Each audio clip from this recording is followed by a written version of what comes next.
Muito boa noite, amados irmãos. A graça e a paz do Senhor Jesus sejam com todos vocês. Nós estamos aqui em mais um domingo, dia do Senhor, para juntos louvarmos e adorarmos o santo nome de Deus.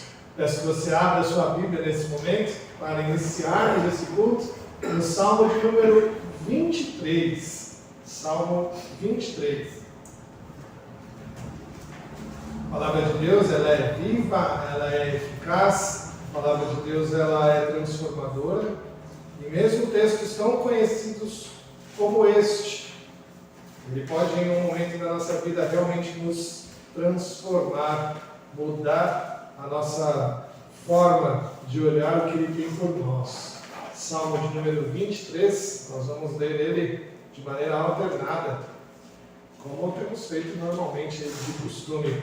Salmo 23 diz assim a palavra de Deus: O Senhor é o meu pastor e de nada tenho falta.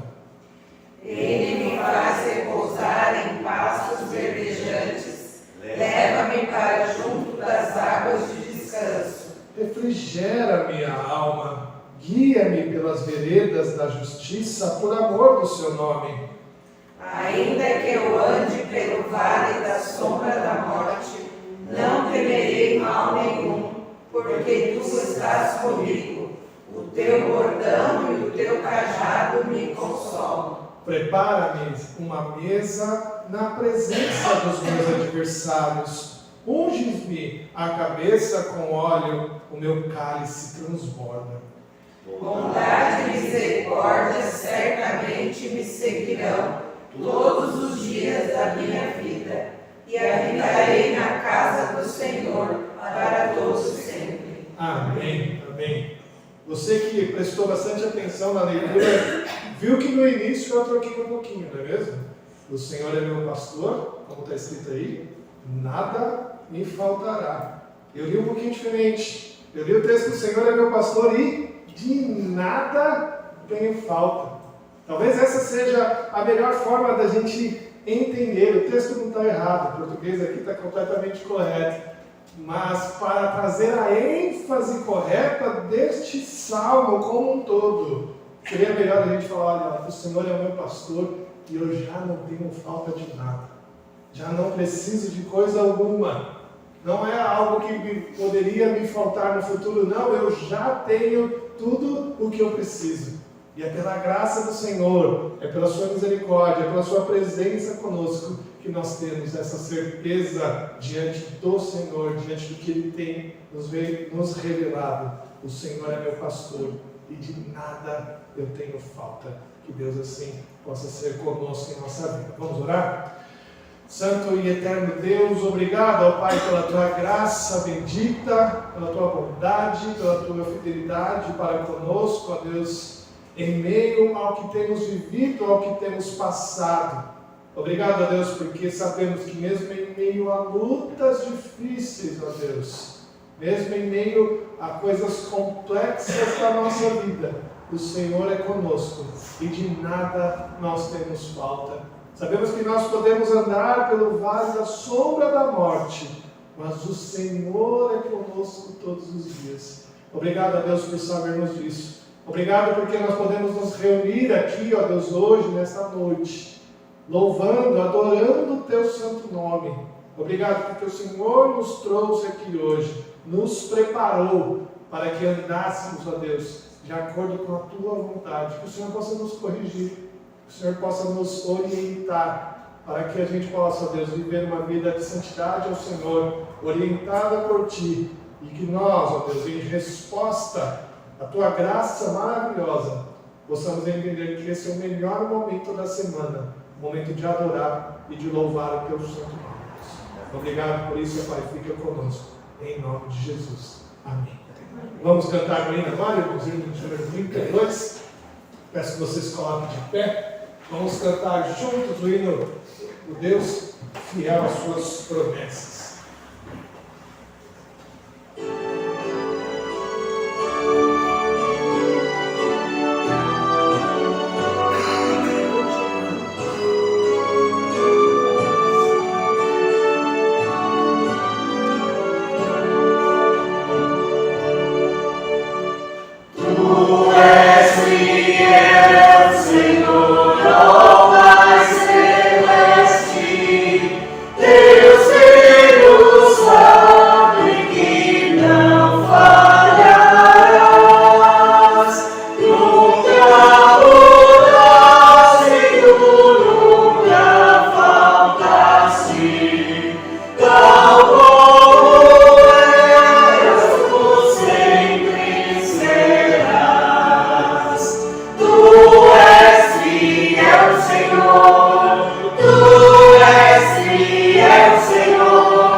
Glória mais uma vez a palavra de Deus. Agora na segunda carta de Pedro, lá no final da Bíblia, segunda carta do apóstolo Pedro, capítulo 2. Nós vamos ler aqui dos versos 1 até o verso de número 10. Pedro,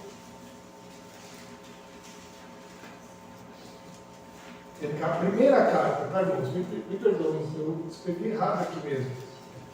A primeira carta de Pedro, capítulo 2, versos de 1 a 10. Primeira carta de Pedro, capítulo 2, versos de 1 a 10, nós vamos ler de maneira alternada também esse texto. Bom, primeira carta de Pedro, capítulo 2, de 1 a 10, diz assim a palavra de Deus: despojando-vos, portanto, de toda a maldade e dolo, de hipocrisias e invejas, e de toda sorte de maledicências, desirai ardentemente, como crianças recém-nascidas, o genuíno leite espiritual, para que por ele vos seja dado crescimento para a salvação. se é que já tendes experiência de que o Senhor é bondoso. Chegando-vos para ele a pedra que vive, rejeitada sim pelos homens, mas para com Deus eleita e preciosa. Também vós mesmos, como pedras que vivem, sois edificados casa espiritual para serdes sacerdócio santo, a fim de oferecerdes sacrifícios espirituais agradáveis a Deus por intermédio de Jesus Cristo. Pois isso está nas Escrituras: eis que ponho em Sião uma pedra angular, eleita e preciosa, e quem nela crer não será de modo algum envergonhado. Para vós outros, portanto, os que credes, é a preciosidade, mas para os descrentes, a pedra que os construtores rejeitaram, essa veio a ser a principal pedra angular. E pedra de tropeço e rocha de ofensa. São estes os que tropeçam na palavra, sendo desobedientes, para o que também foram postos. Vós, porém, sois raça eleita, sacerdócio real, nação santa, povo de propriedade exclusiva de Deus, a fim de proclamardes as virtudes daquele que vos chamou das trevas para a sua maravilhosa luz. Vós sim, que antes não erais povo, mas agora sois povo de Deus, que não tinhas alcançado misericórdia, mas agora alcançaste misericórdia. Amém, amém. O Senhor Jesus, aqui nessa passagem, ele é mostrado para nós como aquela pedra angular, aquela pedra que direciona toda a construção de uma casa. E essa casa espiritual que nós somos é edificada em Cristo Jesus. Mas Pedro nos chama a atenção aqui no verso 5 da seguinte forma: que também vós mesmos, nós, como pedras que vivem, sois edificados casa espiritual para serdes sacerdócio santo. Pedro está falando para nós que nós, na nossa simplicidade de sermos essas pedras que vivem, somos sacerdotes santos diante do que o Senhor tem nos trazido. Ele tem dado uma responsabilidade para cada um de nós. Ele tem dado uma responsabilidade para mim e para você de ser sacerdotes santos. E ele diz o porquê aqui, né? A fim de que? Né? A fim de oferecerdes sacrifícios espirituais agradáveis a Deus por intermédio de Jesus Cristo. A nossa vida precisa ser uma vida de sacrifício ao Senhor. A palavra de Deus nos chama assim, a agir assim, em diversos textos. Nós somos essa raça eleita, somos sacerdócio real, somos nação santa, povo de propriedade exclusiva de Deus, sim. Isso é verdade. Mas antes disso, Pedro está falando, olha, vocês têm uma tarefa a fazer. A viver uma vida de sacrifício espiritual agradável a Deus. Nesse momento de oração que nós vamos ter aqui, de confissão de pecados, nesse momento em que nós vamos orar ao Senhor, pedindo a Ele perdão pelo que nós desagradamos ao Senhor, nós vamos lembrar disso. Que como nós temos colocado a nossa vida diante do Senhor, como que você tem vivido diante do Senhor, como pedras que são pedras vivas, construídas a partir da pedra angular de Cristo Jesus, se a sua vida tem sido oferecida por sacrifício espiritual agradável a Ele. Nós vamos orar, irmãos, silenciosamente, e depois de alguns instantes eu peço que a Rosa faça essa oração de confissão de pecados. Vamos orar?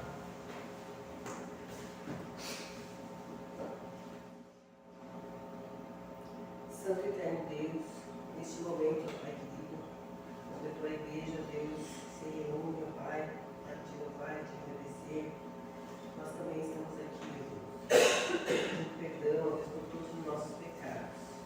Carecemos do teu perdão, ó Deus, nós somos falhos, somos pecadores, mas cremos, pela sua misericórdia, Deus, nós chegamos a Ti e o Senhor nos perdoa.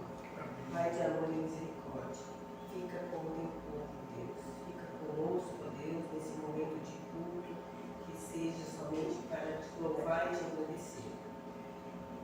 Ó Pai querido, também, ó Deus, fica com os irmãos que não puderam estar aqui conosco, o Senhor sabe, ó Deus, o problema de cada um, ó Pai, que no próximo domingo, ó Deus, eles estejam aqui conosco. Amém. Rogamos por Ti, ó Pai, e precisamos da Sua ajuda, Deus, carecemos do Seu amor. Em nome e por amor de Jesus, é que eu oro e te agradeço sempre. Amém. Amém. Amém.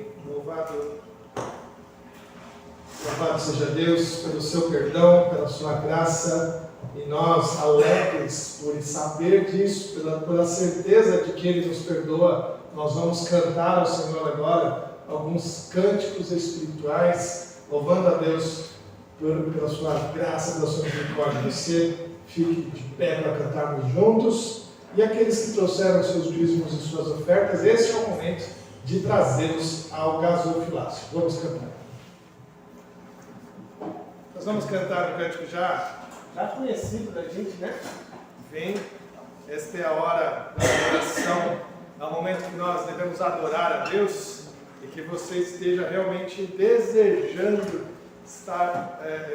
vir e adorar ao Senhor, né? E que a gente saiba que neste momento muitos irmãos nossos estão adorando ao Senhor, e que isso possa alegrar o nosso coração, né? Vem, esta é a hora da adoração. Amém.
rio de vida, um cântico que a gente já tem cantado aqui algumas vezes, né? É esse rio que nós desejamos vir do Senhor.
Pai, nós te louvamos, Senhor, quem Tu és.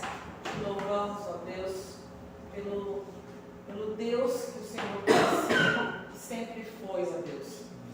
Pai, nós te louvamos por tudo que o Senhor tem feito em nossas vidas e irá fazer.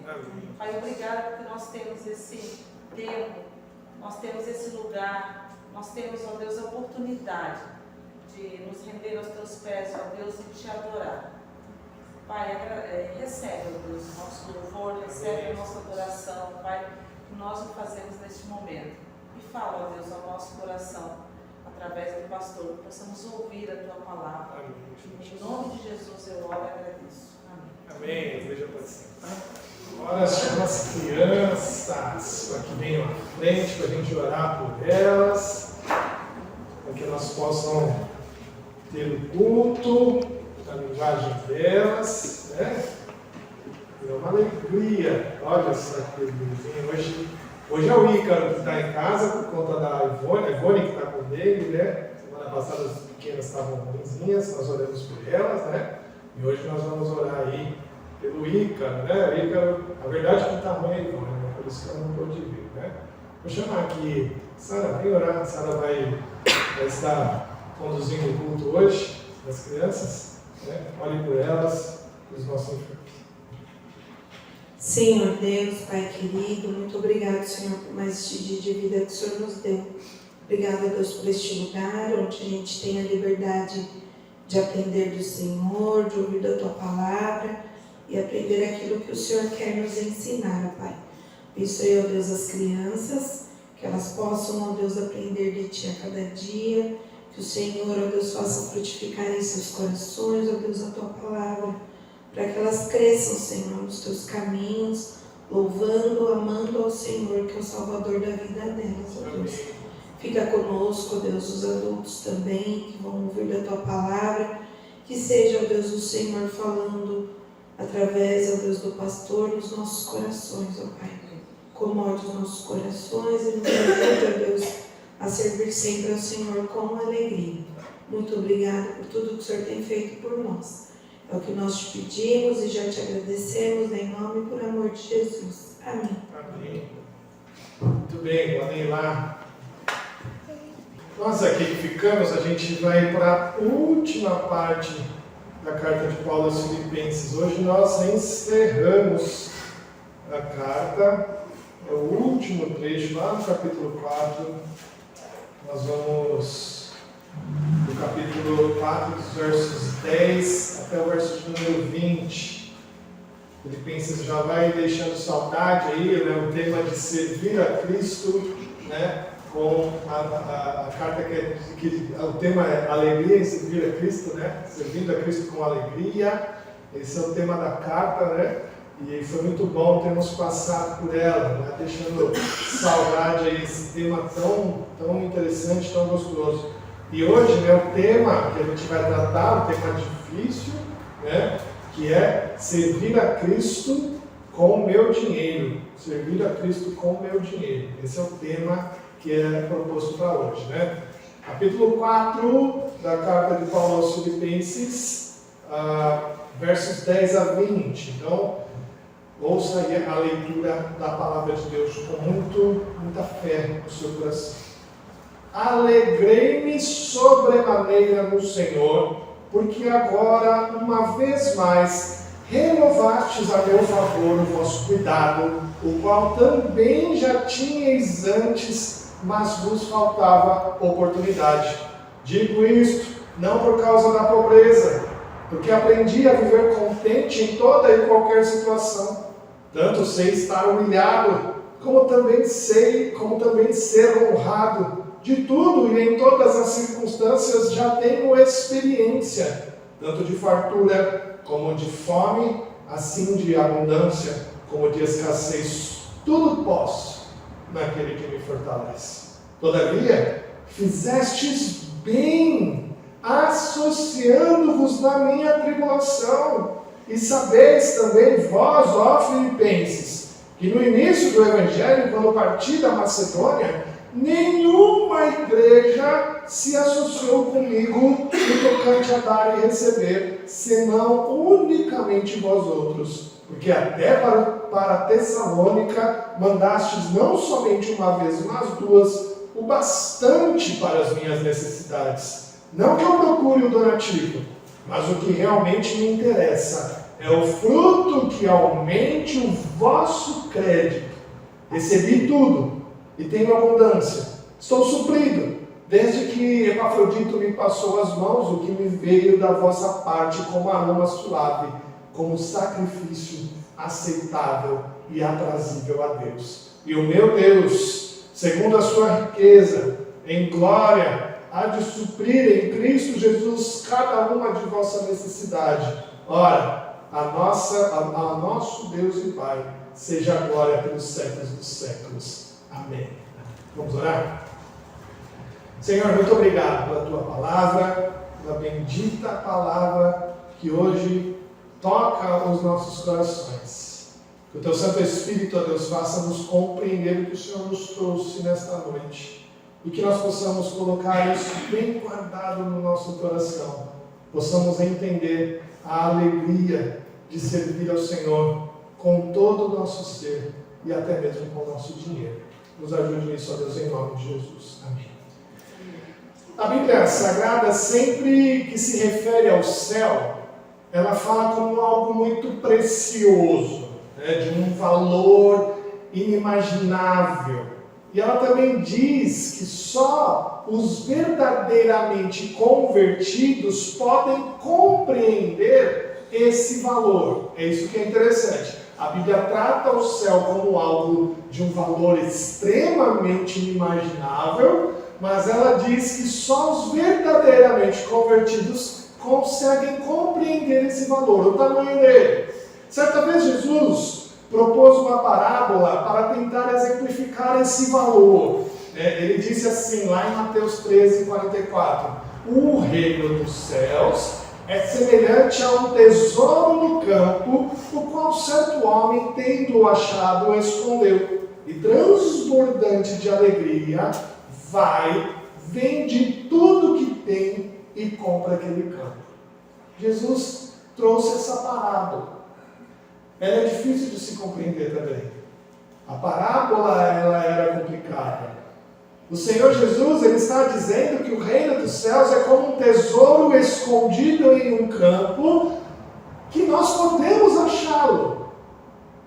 Ou seja, nós podemos encontrar enquanto estamos vivos. A gente pode mensurar esse valor, entender esse valor. Mas o que o texto também diz sobre os que verdadeiramente encontram esse tesouro é que eles entendem o valor dele. Eles compreendem o valor e transbordantes de alegria, mediante ao que entenderam, ao que viram, eles vendem tudo o que tem para comprar esse campo. É isso que a parábola tem a dizer. E quando nós compreendemos esse valor, o valor desse tesouro, nada mais nos importa, a não ser agarrá-lo, a não ser ficar com ele, a não ser tê-lo conosco. E quando nós compreendemos o valor desse tesouro, nós entregamos tudo que nós temos, porque a gente sabe que isso é muito, muito maior do que nós podemos ter, ou do que nós já tivemos. Jesus está querendo dizer que o reino do céu não tem preço, que o reino do céu tem um preço exorbitante, muito grande, mas que nós podemos entender esse valor. Não que seja necessário para pagar para entrar no céu, não é isso, mas que existe a necessidade de abrirmos mão do que nós achamos ter valor. É essa questão da percepção do valor da qual Jesus está falando. Jesus está querendo dizer que você vai precisar decidir se vai continuar com o que você acredita ter valor ou se vai abrir mão disso a morar no céu. O que mais tem valor para você? Essa é a ideia. O que mais tem valor para você? Falar para crente que hoje em dia, para servir a Jesus, é necessário se doar o seu tempo, doar seus dons, seus talentos, ser exemplo para os outros, mudando assim seus hábitos, ainda até vai, né? Até vai. Mas falar que para servir a Jesus a gente precisa estar disposto a gastar o nosso dinheiro, isso já faz muita gente torcer o nariz e fechar os ouvidos. Porém, o que está em jogo aqui é a entrega da nossa vida.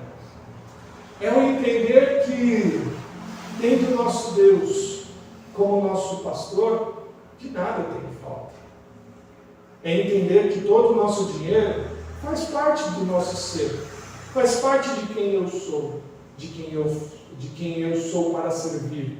E o que esse texto de Filipenses tem a nos ensinar hoje é algo muito profundo. É que nós devemos servir ao Senhor também com o nosso dinheiro, porque Deus quer utilizar a igreja para suprir a necessidade dos fiéis.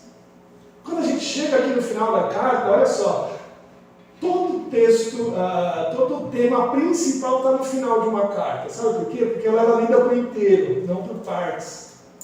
E o que o autor queria deixar registrado na memória do ouvinte ali, era o que estava no final. Ele não ia relembrar muito facilmente o que estava no começo. Então ele deixava o tema, o assunto principal, no último trecho da carta. E Paulo aqui, ele seca as suas lágrimas derramadas em toda a sua exortação que ele teve no contexto da carta, e ele abre um enorme sorriso para falar do tema principal. E é esse tema, e ele escreve com grande alegria, ele começa dizendo isso, né? Alegrei-me sobremaneira. Paulo está dizendo que o tema principal da carta é algo de muita alegria para ele. Paulo queria agradecer as ofertas recebidas pelos filipenses. Paulo escreve essa carta para isso. Paulo escreveu essa carta com a intenção de agradecer os filipenses pela oferta que eles haviam mandado através de Epafrodito. A intenção do apóstolo era essa.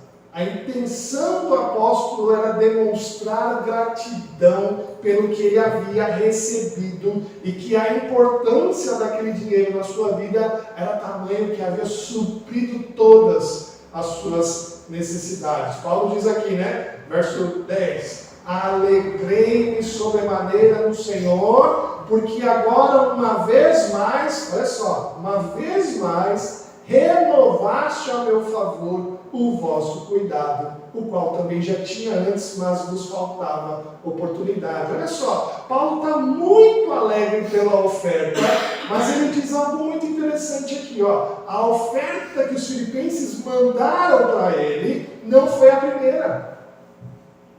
Ele está dizendo que ele já tinha recebido isso em outras oportunidades. Ele deixa claro aqui que os irmãos filipenses renovaram a sua oferta. Renovaram. Onde eles demonstraram uma preocupação grandiosa com o apóstolo. O que Paulo quer dizer aqui é que a oferta não foi enviada como uma mera obrigação. Foi enviada como um dever de cuidado. Ele está falando aqui para nós, né? O vosso cuidado, né? Renovastes ao meu favor o vosso cuidado mais uma vez. Ou seja, por mais uma vez, vocês estão cuidando de mim, cuidando de Paulo. Paulo estava preso, né? Não havia possibilidade de Paulo trabalhar para se sustentar. E a igreja dele, então, preocupada com o sustento dele, faz uso novamente das ofertas para cobrir a sua necessidade. Isso, meus irmãos, mostra que o cuidado das necessidades dos nossos irmãos é algo que deve estar constante em nossos pensamentos. Os nossos afetos amorosos entre nossos irmãos, por aqueles que estão conosco nessa jornada, devem ser alvo dos nossos afetos, dos nossos cuidados.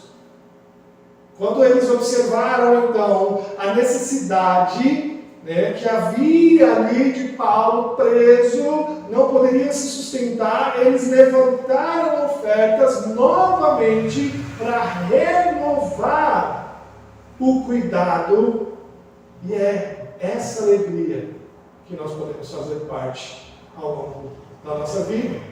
Paulo continua dizendo: alegrei-me sobremaneira no Senhor, e ele vai dizer no finalzinho, o qual também já tinhas antes, mas vos faltava oportunidade. Olha que interessante aqui. Paulo conta que os filipenses já possuíam recurso, mas não haviam enviado ainda a ele por falta de oportunidade. E isso nos faz pensar aqui, né, sobre os nossos recursos e sobre as nossas oportunidades, né?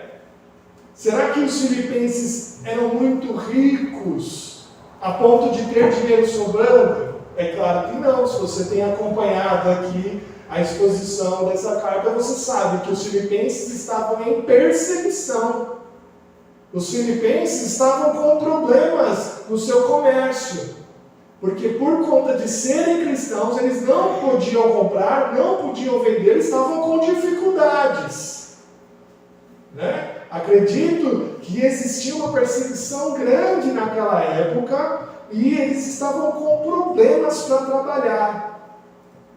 Mas o fato aqui é que o desprendimento pelos recursos financeiros, entendendo que o tesouro maior é o céu, e por isso tudo que nós temos não tem valor comparado com o que é o céu, eu entendo que agora eles, percebendo isso, podiam separar essa oferta para cobrir as necessidades do apóstolo.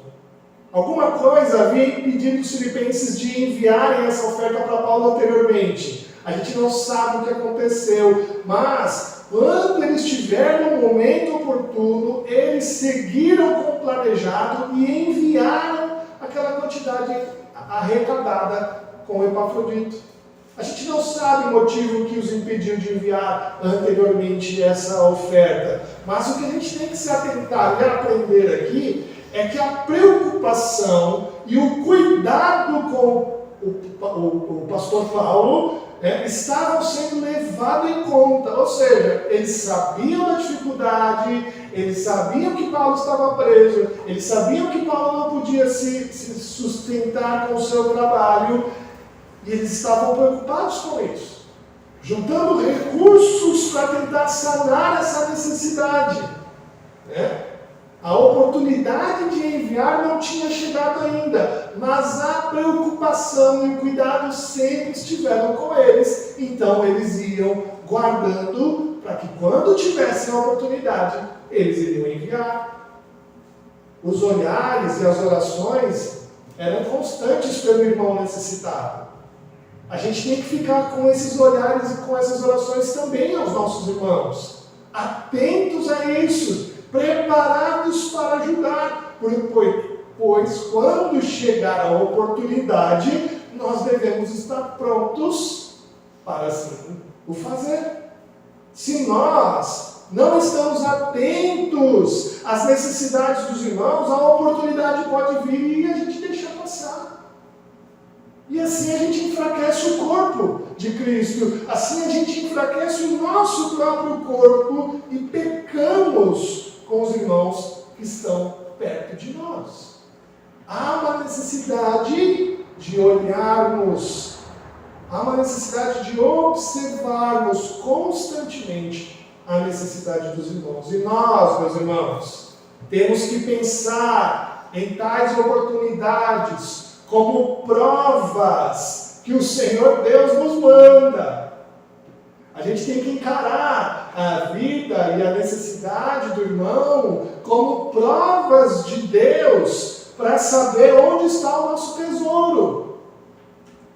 Onde está o valor da sua vida? Onde está o maior valor da sua vida? Porque o próprio Jesus nos disse que quando nós alimentamos um faminto e aquecemos alguém no frio, nós o fazemos como para Ele.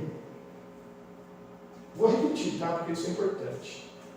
Nós temos que enxergar essas oportunidades de servir como provas que o Senhor Deus nos manda para saber onde está o nosso tesouro.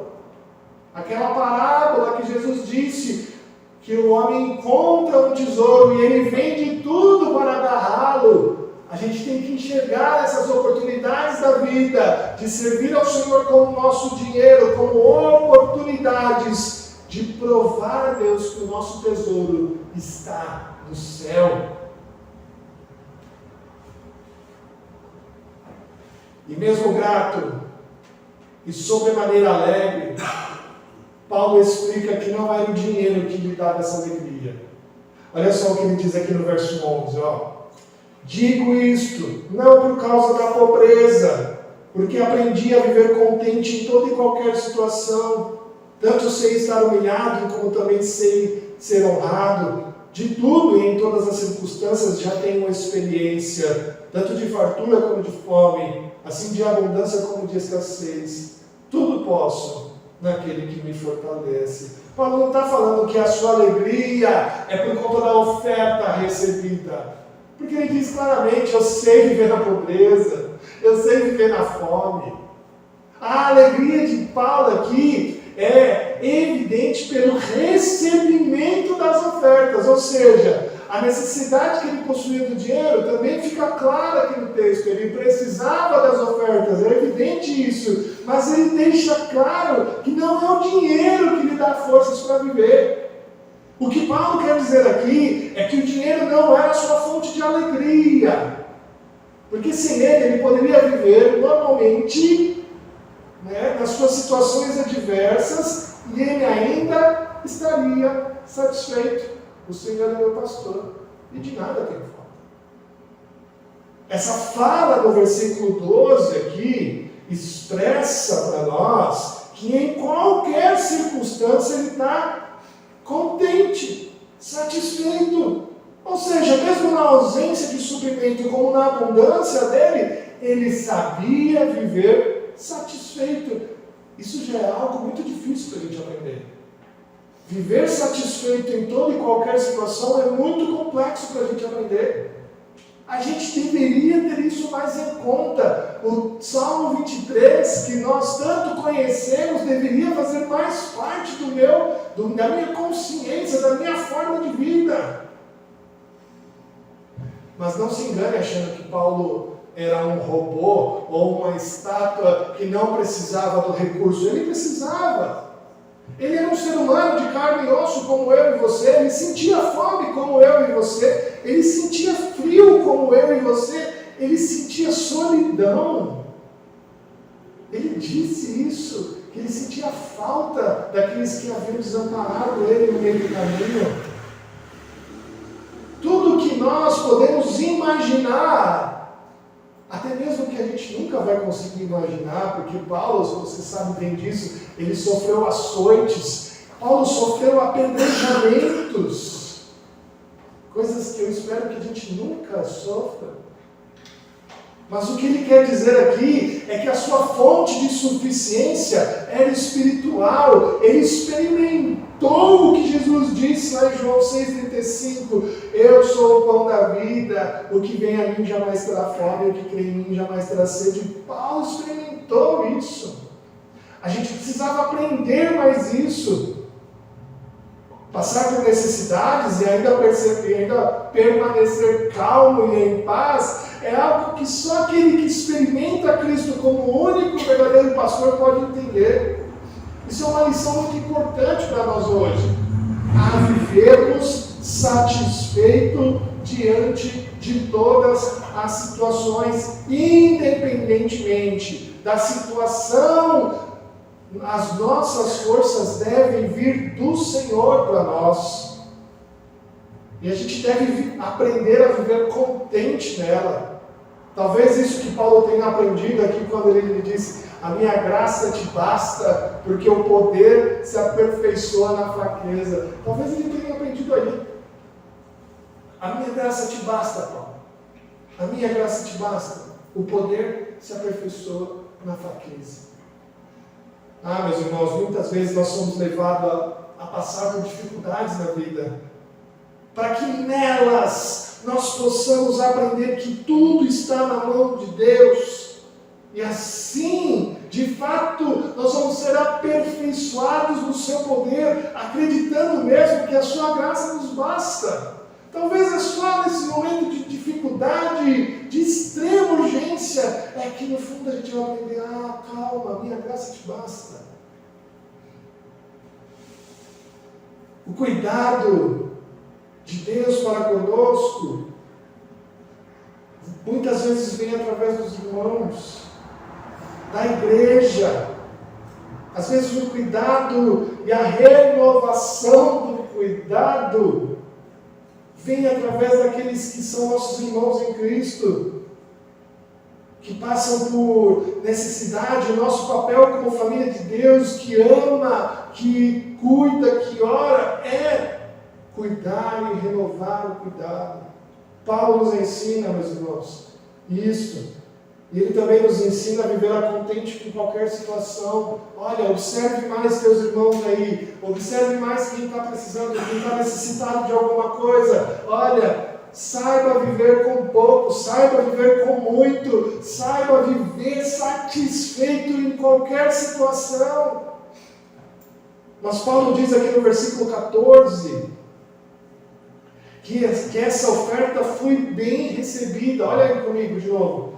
Todavia, fizeste bem associando-vos na minha tribulação. Paulo disse tudo aquilo. Ele falou, olha, eu sei viver com pouco, sei viver com muito, mas, todavia, vocês fizeram bem associando-vos na minha tribulação. Ele diz que fazemos bem em nos associar às tribulações daqueles que servem a Cristo nas missões. Perceba aqui que a ação exaltada pelo apóstolo é a associação às tribulações. Sabe o que é isso? Sabe o que é isso? É aquela preocupação que fica na nossa cabeça das necessidades dos nossos irmãos que estão lá fora servindo a Cristo de maneira integral. Aqueles irmãos que vão para o campo missionário, trabalhar integralmente lá, na evangelização, no cuidado das pessoas, pregando a palavra. É essa associação que Paulo está falando aqui. Paulo tinha uma política muito interessante de sustento, sabe? Paulo ele não vivia das ofertas das igrejas. É interessante isso, né? Paulo ele era construtor de tenda de profissão, você deve saber disso.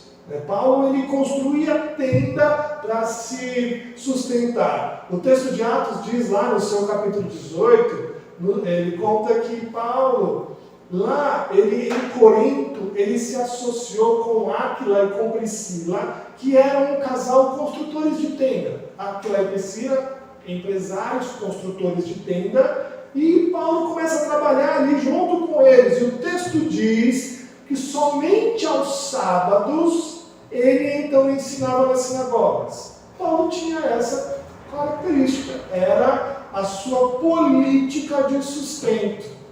Ele trabalhava 6 dias e no sábado ele servia integralmente ao Senhor, pregando e ensinando nas sinagogas.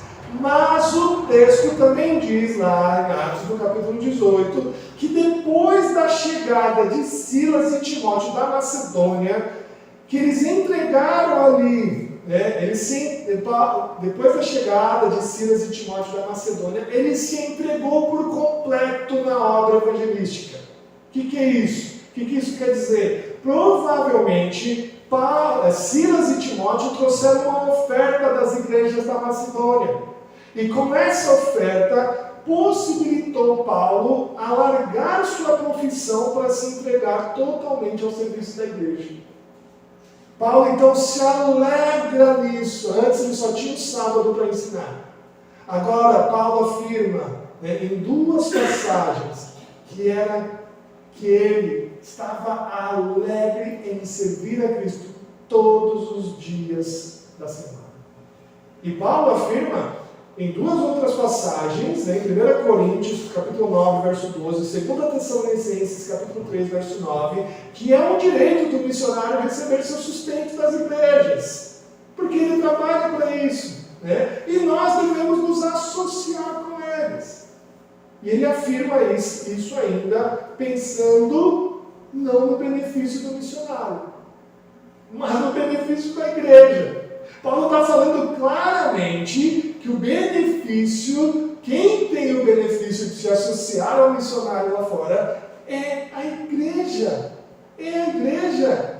Porque ela mesma pode provar dessa qualidade de serviço ao Senhor, das bênçãos do Senhor vindo para ela. Olha só, mesmo Paulo dizendo então que ele não recebia oferta das igrejas, ele trabalhava para isso, ele incitava essa ação da igreja para que os missionários possam se dedicar integralmente para isso.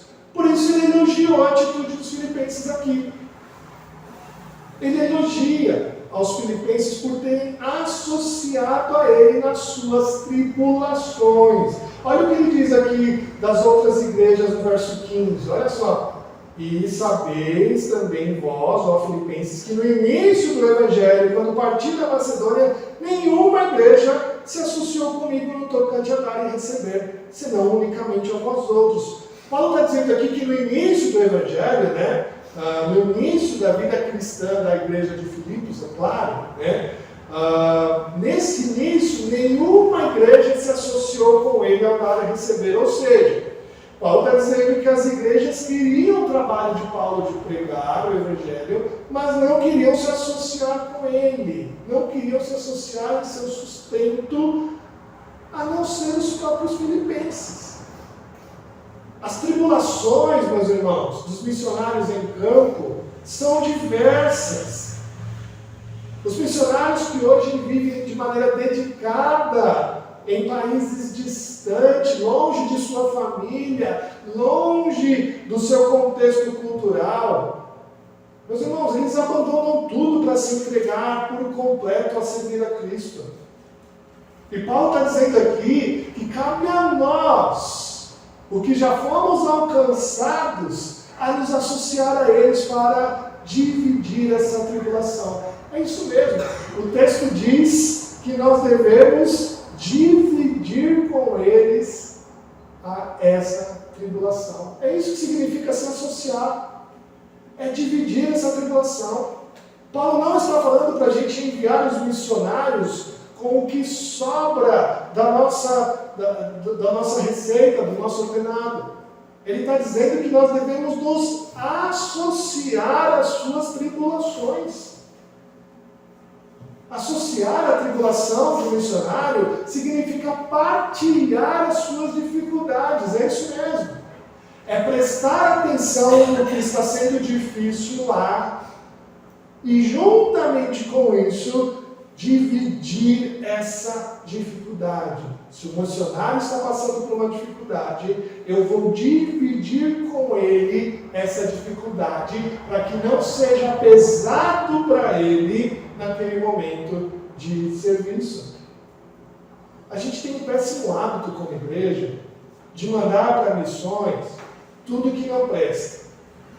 Olha, isso não presta mais para mim, eu vou mandar para o missionário. Esse tênis aqui não me serve mais, eu vou mandar para o missionário. Esse brinquedo aqui quebrou, eu vou mandar lá para o missionário. Isso está longe de ser associar a tribulação.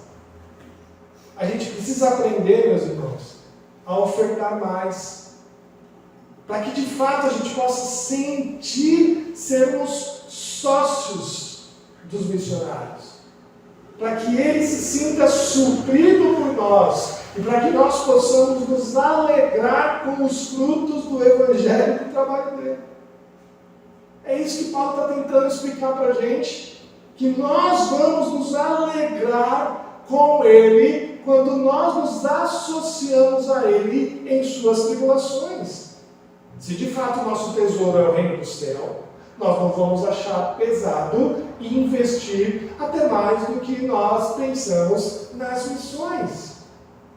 Porque o nosso tesouro está lá no céu, e isso já nos basta. Meus irmãos, a gente pode estar certo e tranquilos que esse é a melhor sociedade que nós podemos fazer. Porque Paulo afirma que ao nos associarmos aos missionários, nós juntamos tesouros no céu. Lembra que eu falei? O benefício é nosso. O benefício é da igreja. No versículo 17, Paulo diz assim, olha lá, não que eu procure donativo. Já expliquei por quê, porque Paulo não queria receber donativo da igreja. Paulo trabalhava para isso, era a política dele, mas ele dizia que isso era bom para a igreja. Olha só o que ele diz, mas o que realmente me interessa é o fruto que aumente o vosso crédito. Olha só o que ele está dizendo para a igreja de Filipos. Se você se associar com um missionário, a bênção, a alegria, o crédito é a igreja que recebe, não é o missionário lá. Não é o missionário lá no campo, lá que está passando por dificuldade, que vai ter um pouquinho mais de alento, que vai receber a alegria. Paulo está falando da igreja que se associa com ele.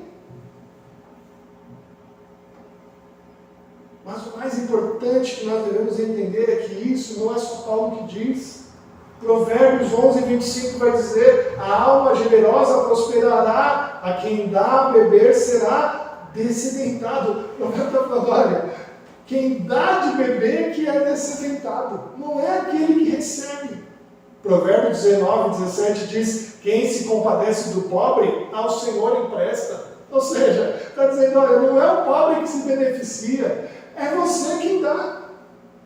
Mateus 5:17, Jesus diz, bem-aventurados os misericordiosos, porque são eles que alcançaram misericórdia. 2 Coríntios 9:7 diz, porque Deus ama a quem dá com alegria. A palavra de Deus está repleta de textos mostrando uma promessa muito clara de que nós é quem seremos abençoados quando nós servimos ao Senhor com o nosso dinheiro, quando nós dividimos com nossos irmãos, quando nós nos associamos às suas necessidades, quando nós olhamos com mais cuidado a tribulação do missionário e nós nos associamos a ele. E aqui no verso 18, Paulo diz que está suprido e tudo que eles enviaram era abundância, dando ele até mais do que ele necessitava, do que ele carecia. E de uma maneira bem humorada aqui, né? Ele relata que aos filipenses, nessa prestação de contas, né, ele estava prestando contas para a igreja do que ele havia recebido de Epafrodito, né? Que o valor enviado foi muito satisfatório. Ele dá tudo no suprimento necessário. E Paulo ainda diz aqui que essa oferta recebida foi aceita por Deus como sacrifício aprazível e aroma suave. O sacrifício que eles fizeram em mandar para Paulo aquilo que lhe associava à sua necessidade, Paulo diz claramente, olha, isso é um sacrifício aprazível de aroma suave. Esse é um termo aqui muito especial da Bíblia, né? Sacrifício, né? Porque a Bíblia usa esse termo para identificar o que nós fazemos que agrada a Deus. É claro que a Bíblia não quer mais sacrifícios. É claro, a Bíblia já deixou claro isso. Mas quando é usado esse termo aqui como sacrifício de aroma suave a Deus, é aquilo que nós fazemos que Deus se agrada por demais, né? A nossa vida deve ser de um culto racional a Deus, o nosso corpo deve ser apresentado como sacrifício vivo, santo, agradável a Deus. É esse termo de fazer o que agrada a Deus. E Paulo insiste em dizer aqui que fazendo isso, quem é beneficiado é a gente mesmo. Nós é quem recebemos a bênção quando nós doamos, né? Paulo vai dizer que ele recebeu tudo isso de Epafrodito, e ele diz que isso chega a Deus como aroma, sacrifício aceitável a Deus, né? E ele diz no verso 19, e o meu Deus, segundo a sua riqueza e glória, há de suprir em Cristo Jesus cada uma de vossas necessidades. É isso que Paulo clama a Deus para fazer. que diante do nosso sacrifício, diante da nossa entrega a Deus, que nós possamos ser abençoados pelo Senhor. E assim Paulo encerra, glorificando a Deus, afirmando que Deus é glorificado com a nossa atitude de servir a Ele com dinheiro. Meus irmãos, essa carta tem muito a nos ensinar. E esse tema tão delicado de dinheiro são lições especiais para a nossa vida. A nossa igreja não é uma igreja que fala muito sobre isso. A gente fala muito pouco sobre dinheiro. Mas a gente precisa falar. Quando a gente prega assim um texto inteiro, sequencialmente, do início ao fim, mesmo esses textos espinhosos, a gente tem que falar. E as lições são maravilhosas para nós. Servir a Jesus com o nosso dinheiro é provar para Deus que os bens desse mundo não possuem valor nenhum para nós. É provar para Deus que o que tem valor para nós realmente é o reino dos céus. E a gente sabe que quando nós nos associamos, a gente precisa se associar com os missionários. A gente precisa orar por eles. A gente precisa dividir com eles as suas necessidades. E Paulo diz, olha, faça isso, porque você vai ser abençoado com isso. De vez em quando a gente está perdendo umas bênçãos por aí. De vez em quando a gente está perdendo a oportunidade de ser abençoado. Essa é a melhor expressão. Porque a gente tem deixado de perceber algumas necessidades no ar. Servir a Jesus com o nosso dinheiro é mostrar para o Senhor que o Deus deste mundo não é o nosso Deus. Quando eu sirvo ao Senhor com o meu dinheiro, eu digo para Deus assim, olha, Ele não é o meu Deus, o Senhor é, eu confio no Senhor, o Senhor é meu pastor, e de nada eu tenho falta. Servir ao Senhor com o nosso dinheiro é revelar a Jesus que o nosso tesouro maior está no céu. Quando eu entrego ao Senhor o meu dinheiro, eu falo para Ele, olha, o meu tesouro não é deste mundo, o meu tesouro não pode ser corrompido, não pode ser degradado. O meu tesouro está bem guardado lá, para todo o sempre. Será que a gente está pronto para isso? Será que de fato a gente está pronto a olhar mais para os nossos irmãos que estão levando o Evangelho para lugares difíceis, longe de suas famílias, em culturas das quais muitas vezes eles podem até perder a vida por dizer que são crentes? Será que a gente está pronto a dividir com eles essa necessidade? Será que Deus possa nos abençoar a isso? E que a nossa igreja, como um todo, possa perceber a necessidade de nos associarmos aos nossos irmãos missionários com maior cuidado. E que a gente possa olhar e não perder a oportunidade que o Senhor tem colocado ao nosso ser. Que Deus assim nos abençoe. Amém. Nós vamos nos preparar para a Santa Ceia do Senhor. Hoje é o primeiro domingo do mês. Nós vamos cear. Vamos nos colocar em oração para este momento tão especial do Senhor. A Santa Ceia do Senhor é aquele momento que a gente se reúne como um só corpo, para adorarmos a Deus e pedir a Ele que Ele nos sustente como uma única família. Paulo diz lá em 1 Coríntios 10, assim, no verso 16, porventura o cálice da bênção que abençoamos não é a comunhão do sangue de Cristo? O pão que partimos não é a comunhão do corpo de Cristo?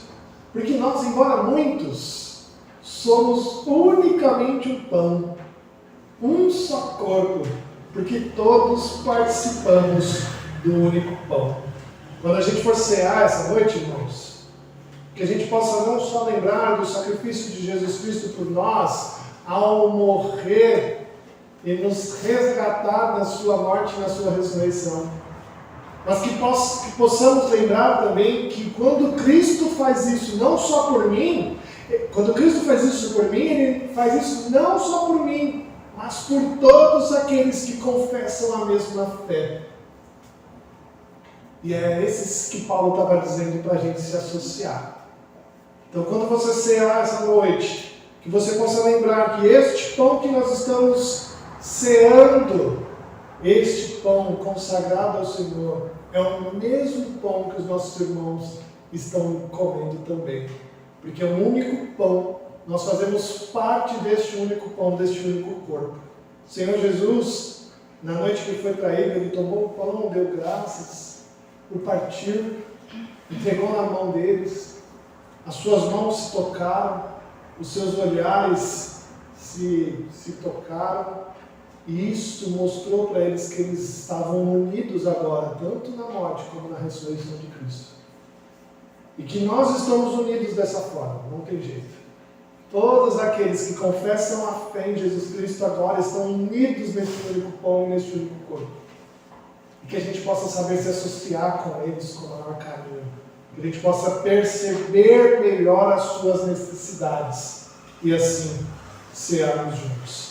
Meu querido irmão, se você está em plena comunhão com a tua igreja, sendo ela uma igreja verdadeiramente evangélica, você está convidado a participar conosco deste pão e deste cálice. Vamos orar?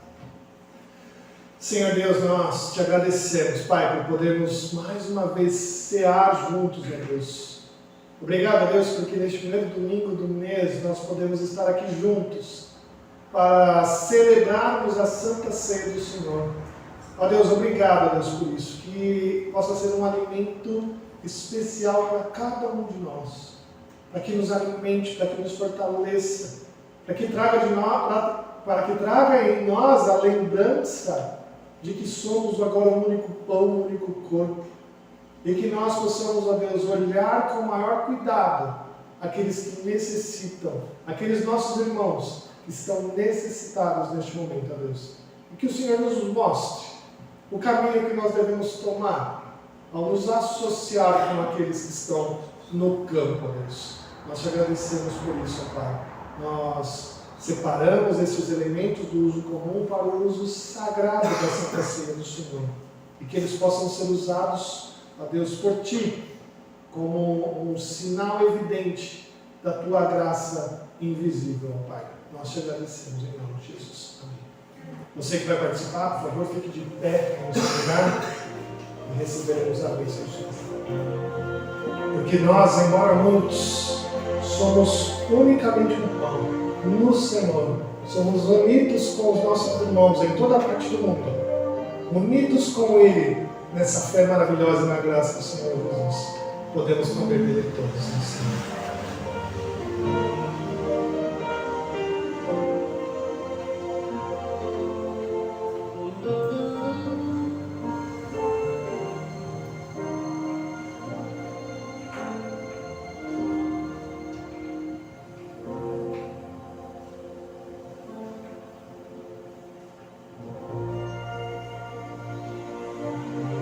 Você participou do pão, está convidado também a participar do cálice.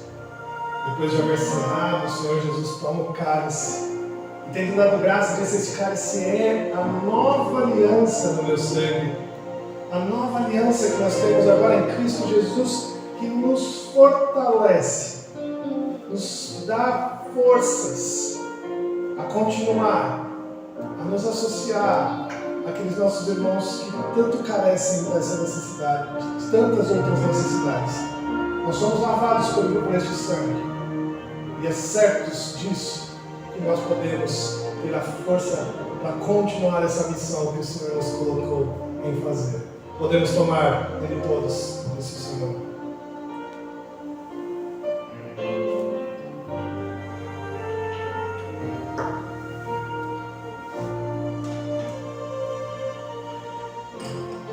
Nós vamos cantar em mim agora, louvar ao Senhor com Ele.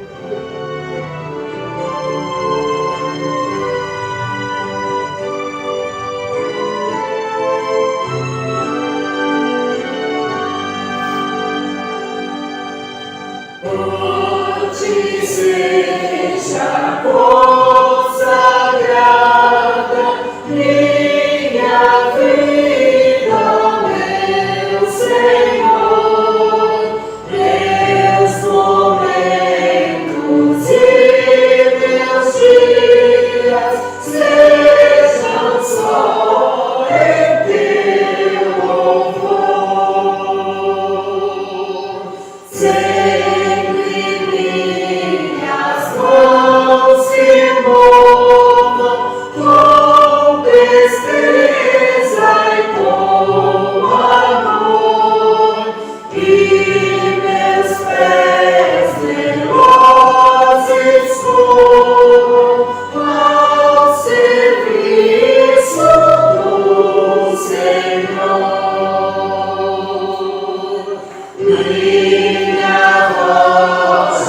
nós possamos ter o nosso coração, ó Deus, como um trono do Senhor.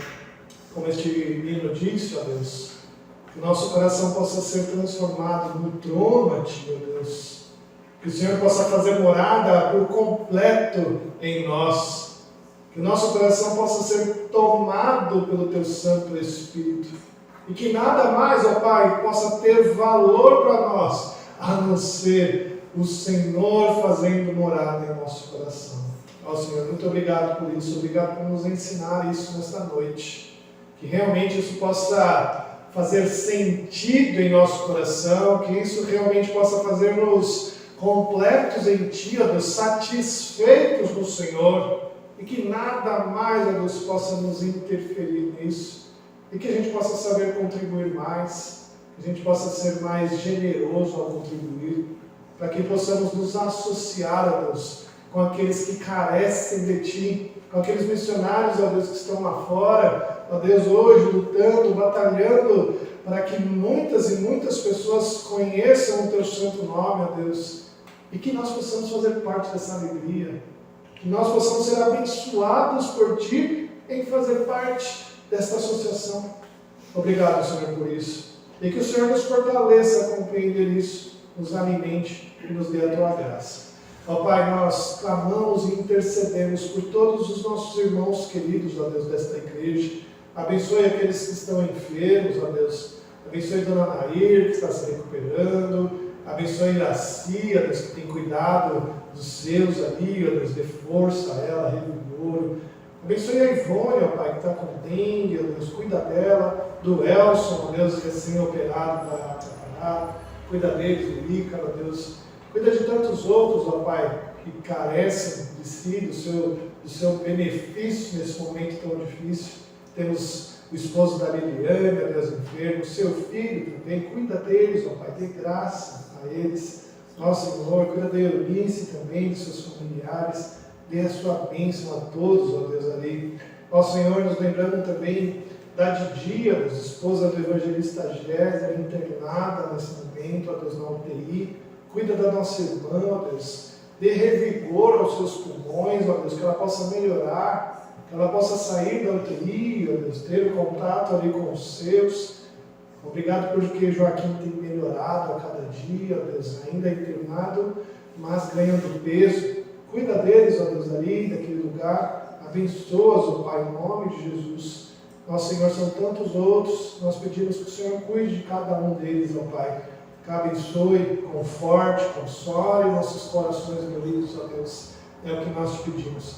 Ó Senhor, nos despeça agora na Tua paz. Que possamos voltar aos nossos lares, ó Deus, protegidos por Ti. Que as lutas, ó Deus, que nós passemos durante a semana não nos tirem, ó Deus, o foco de que o Senhor é o nosso pastor e de nada tenho falta, Deus. Obrigado por isso, ó Pai, em nome de Jesus. Amém.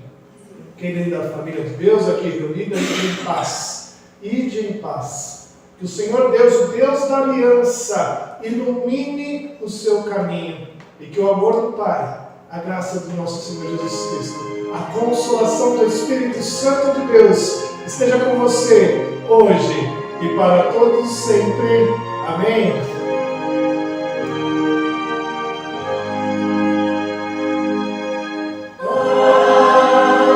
Amém.